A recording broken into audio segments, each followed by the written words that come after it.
próprios cooperados da cooperativa buscou a Cocamar, aonde a Cocamar modulasse um projeto, um programa que traria uma equipe técnica mais disponível, ou seja, que conseguisse fazer um trabalho mais centralizado e mais próximo do produtor em relação àquele produtor que talvez demanda de uma assistência, de uma atenção um pouco maior, por ter outras frentes, outros afazeres, outras coisas para tomar em conta no dia a dia, além da propriedade, ou até mesmo aquele cooperado que está se iniciando ou faz pouco tempo que está na agricultura e precisa de um acompanhamento mais próximo ali, que é onde às vezes as unidades, a equipe técnica da Cocamar não consiga estar acompanhando. E de frente com isso, dentro do programa, aí a gente traz outras frentes, que uma das frentes que está disponibilizada dentro do Grupo Mais é o próprio Solo Forte, o programa Solo Forte da cooperativa, que é toda a parte de agricultura de precisão, as análises de solo, a coleta de solo georreferenciado, os mapas de fertilidade, tudo isso daí a gente engloba dentro do Grupo Mais também para oferecer para o produtor que tem o acesso, que acessa esse programa da cooperativa, beleza? Nós temos um desafio muito grande que a gente vem enfrentando e provavelmente a gente vai enfrentar nas próximas safras futuras aí, que é a situação climática, tá? E a gente sabe que o inverno é uma cultura que a gente tem que ter dentro do nosso calendário, porque a agricultura hoje, a rentabilidade está muito apertada. Como o seu Luiz trouxe, a gente sabe mais do que ninguém. Eu sou filho de produtor, tá, pessoal? Eu sei como que funciona isso daí. Uma safra só durante o ano é muito apertado e a gente tem que buscar melhorias dentro da nossa agricultura, dentro do nosso sistema, certo? E se a gente não cuidar de solo, nós não vamos ter sucesso dentro da nossa atividade, tá? E uma das ferramentas que a gente tem é o milho consorciado, como vocês podem ver aqui, tá? Só que aqui dentro a gente tem várias melhorias, vários benefícios, só que também a gente tem muitas dificuldades.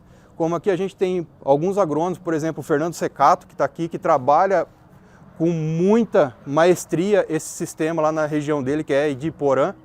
E lá é uma região muito complicada, a questão de solo, temperatura e tudo mais. Então a gente precisa trabalhar, construir um perfil, construir um sistema que seja propício para um bom desenvolvimento de cultura, tá? E o milho consorciado com braquiária, ele nos propicia ter um bom manejo, ter uma boa construção desse perfil de solo e trazer uma boa melhoria dentro do nosso sistema, pensando principalmente na questão química, física e biológica do solo. Só que, como eu disse, nós temos vários problemas, que é o quê? É o manejo dessa braquiária dentro do consórcio. Por quê? Nós sabemos, e hoje isso daí está nos boletins da Embrapa e vários pesquisadores trazendo que se a gente não tiver um bom manejo ou uma cultura não tão bem estabelecida dentro do consórcio, nós podemos chegar até 20% de perda de produtividade no milho em função da braquiária ali consorciada. Se ela não for bem manejada, se ela não for bem implantada, se o sistema não tiver sinergismo, certo? Diante disso, o que nós buscamos? Buscar algumas ferramentas para a gente poder manejar essa braquiária dentro do nosso milho, dentro da nossa lavoura, para a gente minimizar essas perdas ou até mesmo zerar elas, tá? Nós temos hoje trabalhos onde que a gente vê o seguinte: podemos ter perda de produtividade, nós precisamos minimizar elas. Como que a gente vai fazer isso? Trabalhando subdoses de herbicidas, onde a gente não vai matar essa braquiária, mas nós vamos conviver com ela dentro do sistema sem que ela afete o mínimo possível negativamente dentro do sistema produtivo do milho, tá? Nós precisamos também pensar um pouquinho em cima disso daqui, que a gente não tem só o problema da braquiária no milho, a gente tem um problema também das plantas daninhas. Além da gente ter todas as resistências que nós estamos trazendo ali não só com glifosato, mas várias moléculas de herbicidas dentro das resistências das plantas daninhas, a gente tem uma outra problemática que A maioria das plantas daninhas hoje que a gente tem de difícil controle ou de resistência são plantas classificadas como plantas quarentenárias ou tóxicas, quando a gente encontra semente misturado junto com o grão, com a nossa produção. O último problema que nós tivemos mesmo foi o embargo de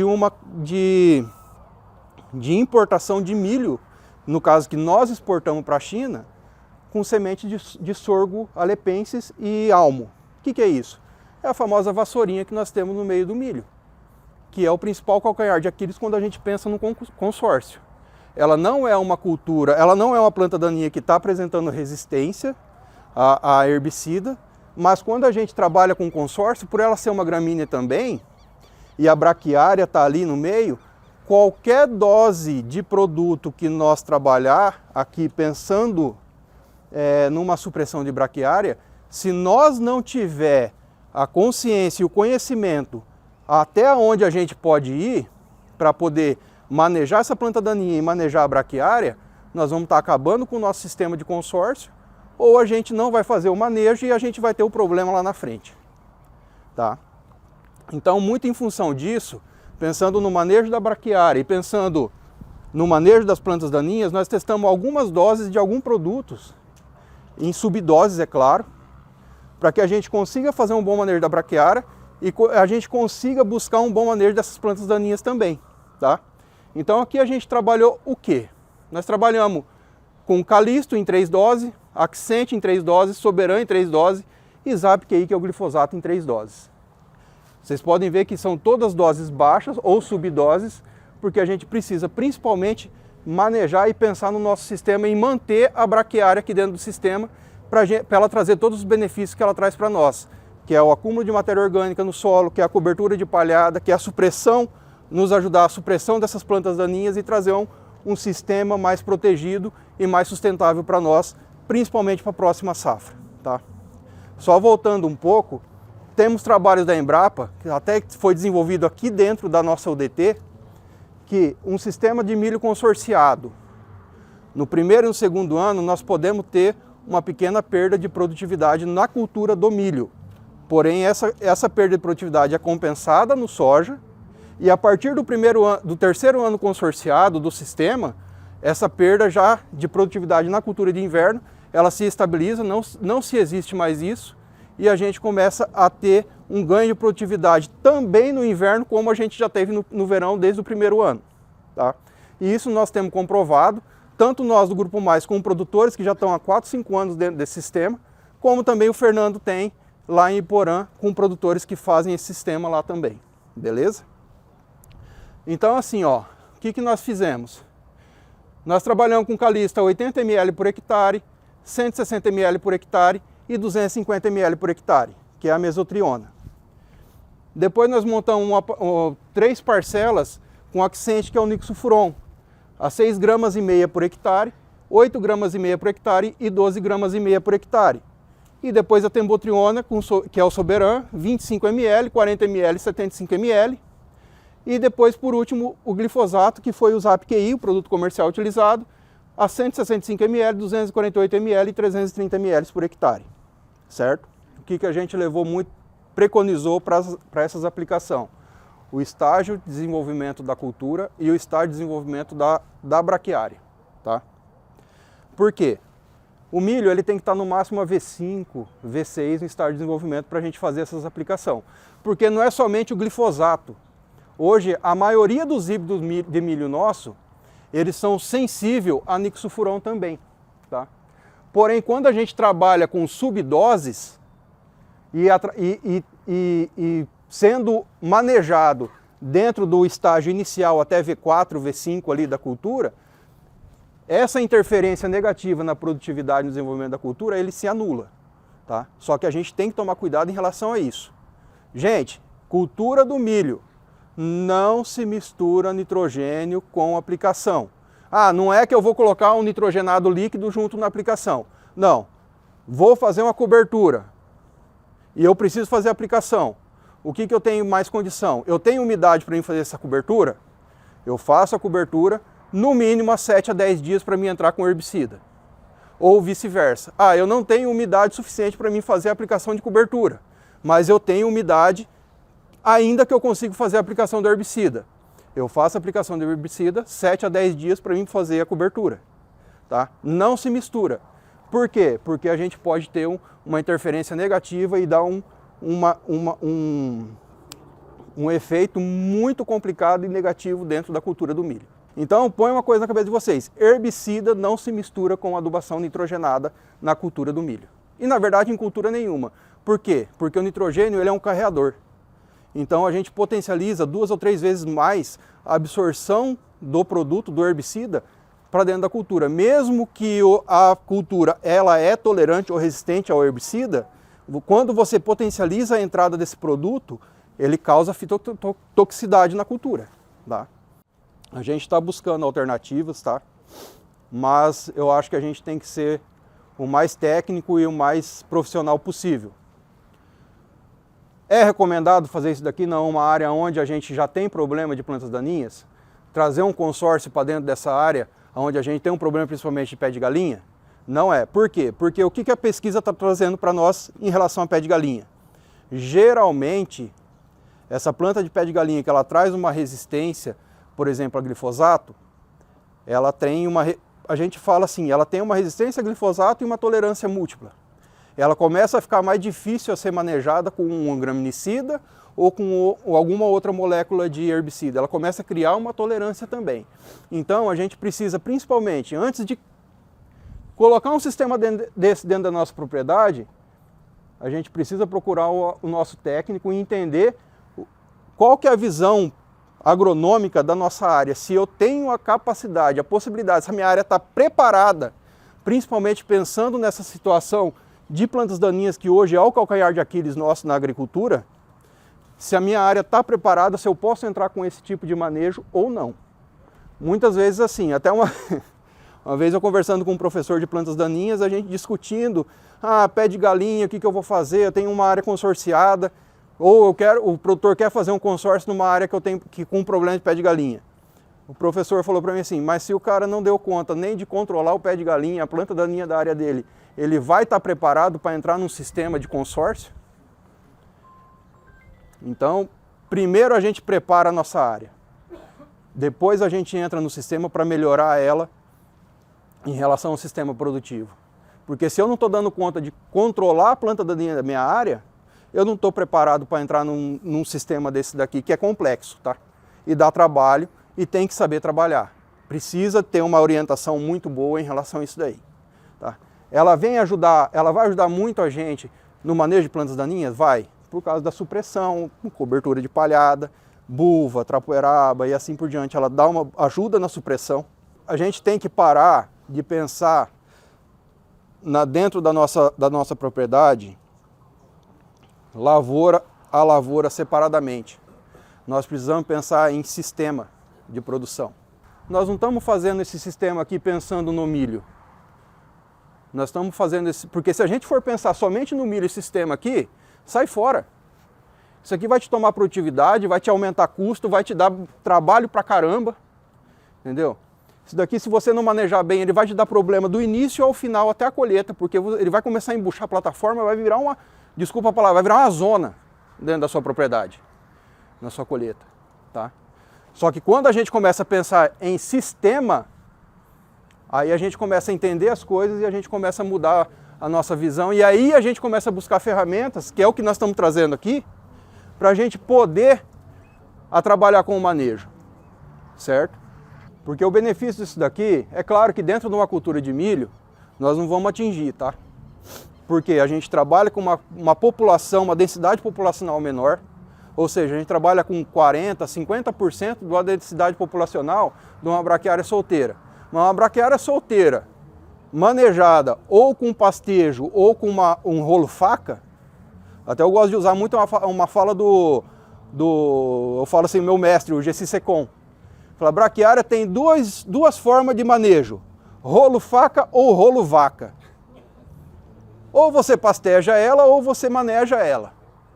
Eu não mexo com pecuária, não gosto de pecuária. Não tem como eu fazer pecuária na minha área. Gente, maneja. Por quê? Uma braquiária manejada, bem manejada, ela chega a colocar 16 toneladas de raiz por hectare.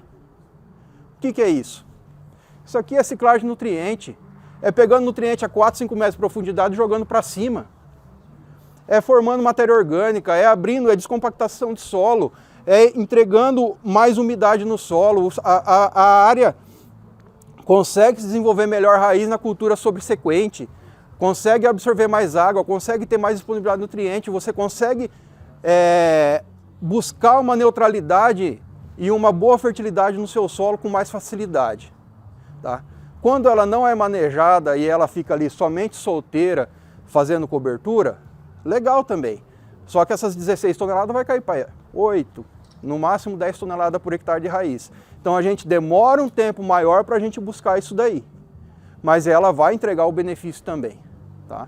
Dentro do manejo, quando essa braquiária a gente mata ela e ela começa a se decompor, a atividade microbiana do solo ela aumenta muito rápido. E ela cresce muito também. E aí ela começa a competir, essa atividade microbiana, ela começa a competir por nitrogênio pela lavoura que você implantou ali, que no caso é o soja. Então é isso que o Fernando está trazendo. É importantíssimo nós fazer um manejo. É claro, depois que ela decompôs, ela vai devolver esse nitrogênio tudo para a lavoura. Só que esse desenvolvimento inicial da cultura do soja, no caso vai ser a pós-braquiária, é interessante que a gente tenha uma boa inoculação e uma adubação de base com uma quantidade ali de 20 a 30 pelo menos, até um pouquinho mais, 40 quilos de N por hectare, para a gente suprir essa demanda tanto da cultura como da atividade microbiana, porque daí se a gente não suprir isso daí, a gente vai ter uma competição entre a atividade microbiológica e a cultura, e aonde a gente começa a ter um atrapalho tanto no desenvolvimento da cultura como um atrapalho de decomposição de matéria orgânica, e aí a gente começa a retardar um pouco o nosso sistema também. Se a gente pensar cultura a cultura, ou no primeiro ano eu vou ter um bom benefício, um bom retorno, eu acredito que não. Mas o que a gente não tem como a gente pensar no que nós vamos conseguir amanhã se a gente não começar hoje, certo? Então, dentro do sistema, os 2 primeiros anos ali, pode ser que você tenha uma certa redução de produtividade ali. O normal é em torno de 5 a 7% da cultura do milho. Mas no soja, o produtor já começa a ter uma melhor estabilidade e um ganho de produtividade.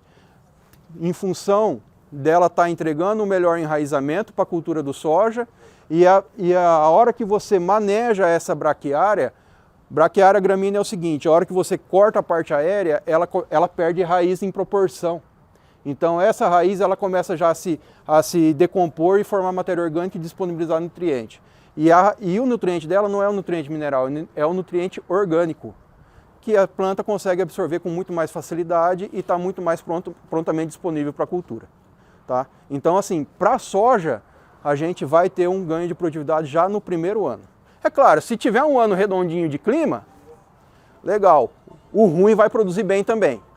Agora, se a gente tiver um problema de clima igual a gente vem passando, o resultado do verão já vem na primeira safra depois do pós-consórcio. Dentro dessas doses aqui, principalmente aqui, pessoal, ó,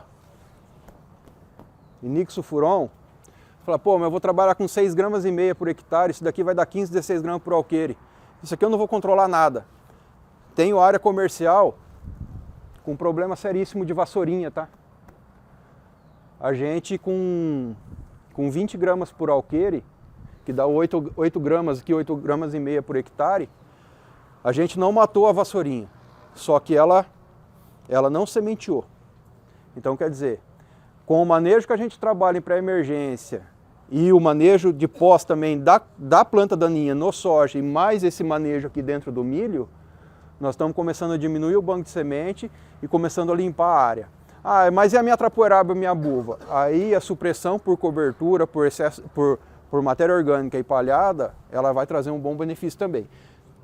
Uma outra coisa que não está aqui, mas eu acho que vale a pena ressaltar para vocês, essa área aqui, toda essa aplicação aqui foi padronizada 6 litros de atrazina por hectare junto, tá? Então ela está com atrazina, 6 litros por hectare, 5 litros por hectare, desculpa, e mais essas subdoses ou essas doses reduzidas desses herbicidas aqui na aplicação.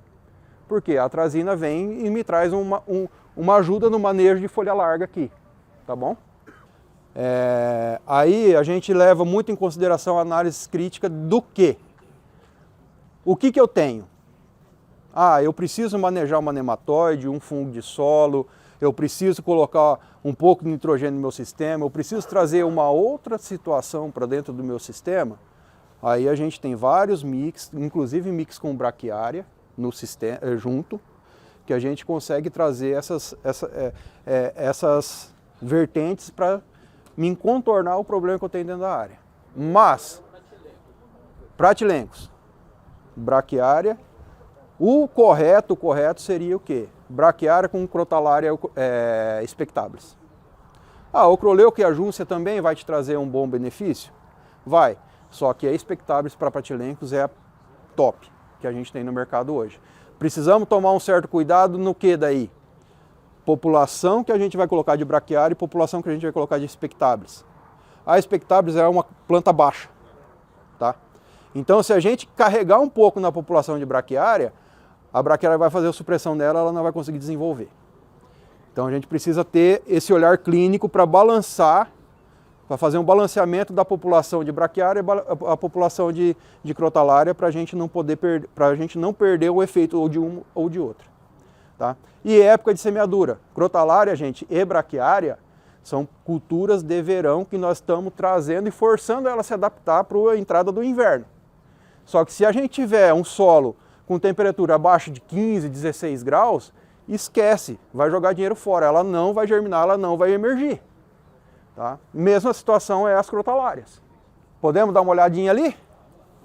População de braquiária, aqui a gente colocou 10 quilos por alqueire de semente de braquiária no consórcio.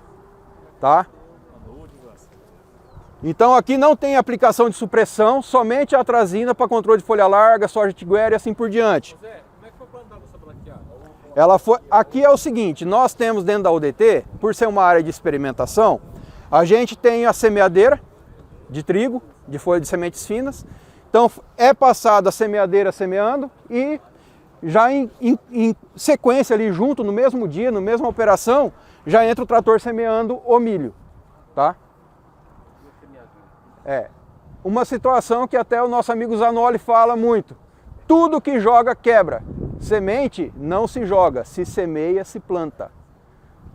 Esse negócio de fazer semente em cobertura e achar que a chuva vai vir, vai dar cobertura, que vai germinar, gente, tem muitos casos de insucesso. Tá? Ou mais. Ou mais. Então, se é semente, gente, vamos colocar dentro da terra. Advance aqui, né? Oi? Advance, né? Advance. Advance. Tá?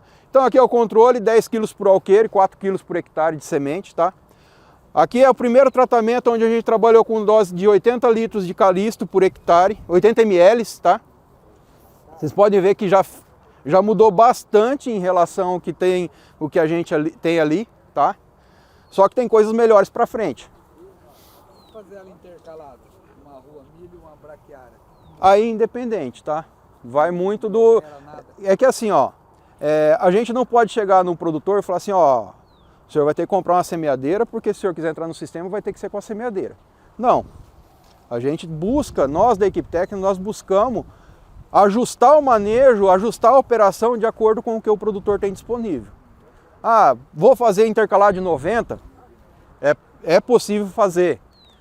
Eu vou fazer ela com uma iquedinha na frente do trator e aí a plantadeira vem plantando milho e já incorporando essa semente, boa parte da semente, que alguma coisa vai ficar para fora. Talvez a gente tenha que aumentar um pouquinho a quantidade de semente, porque nós sabemos que nós vamos ter uma perda de 10, 20, até 30% de germinação dessa semente que não foi coberta. Eu vou colocar a terceira caixa, que é a semente de braquiária na frente da plantadeira. Show! Para mim é o melhor sistema para se plantar braquiária consorciada. É aquela terceira caixa que a gente solta ali. Tá? Mas aí é ajuste. Mas tá? como você aumenta a população do milho para deixar uma de braquiária, não interfere em nada na produtividade? Não vai interferir. Tá? Então aqui a gente tem 160 ml por hectare de mesotriona. Aqui 250 ml por hectare de mesotriona. Tá? Vocês podem ver que já ficou legal e dá pra gente trabalhar aqui 250 ml por hectare, é dose cheia de mesotriona. Se eu tiver problema de colchão, tiver problema de trapoeraba na minha área, tiver problema de poaia, pé de galinha, não, tá? Não. Mas pensando assim, ó, margoso também ele vai dar uma boa pegada, tá? Carrapicho, a gente consegue trabalhar com uma dose alta de mesotriona, tá? Aqui a gente consegue trabalhar com dose cheia, que a gente vai fazer um bom manejo, a gente vai travar a braquiária e a gente não vai ter competição por milho. A hora que a gente colher esse milho, a braquiária recebe luz e ela explode. Com 20 dias ali, ela está com uma massa fechada em cima da área. Aqui a gente já parte para o Nixofuron, até 8 gramas, 6 gramas e meia, 8 gramas, legal. Pode fazer que isso daqui volta, tá? Isso daqui vai voltar. Aqui a braquiária já passou o estresse dela pelo herbicida e daqui para frente, a hora que ela receber luz, ela vai explodir, ela vai se restabelecer. E assim por diante, ó. Aqui tem Botriona, Soberan, que ficou muito bom também, é 25 ml por hectare, 40 ml por hectare e 75 ml por hectare. Uma ferramenta interessante. Aqui, ó, é uma ferramenta interessante para a gente pensar em trabalhar, tá? Porque ele tem uma boa pegada em algumas plantas daninhas de difícil controle aí. Beleza? E por último, pessoal, é o glifosato. Eu não aconselho, eu particularmente, tá? Trabalhar com glifosato. Por quê? Já tive áreas de braquiária que o produtor utilizou 600 ml por alqueire, braquiária bem formada, matou. Então aqui a gente precisa ter um olhar muito mais clínico para pensar em trabalhar com glifosato, tá? E mais, enfim, 165 ml por hectare, 248 ml por hectare e 330 ml por hectare, tá? Você pode ver que 330 ml por hectare, que vai dar seus 800 ml por alqueire, praticamente limpou a área, limpou a braquiária, ou seja, você jogou todo o seu trabalho, seu investimento fora. Tá? A hora que a gente quer matar isso aqui para plantar soja, joga 15 litros e ela não morre. Essa é a verdade. E aqui é controle novamente, tá? Sem aplicação, para vocês balizarem aí o que foi feito.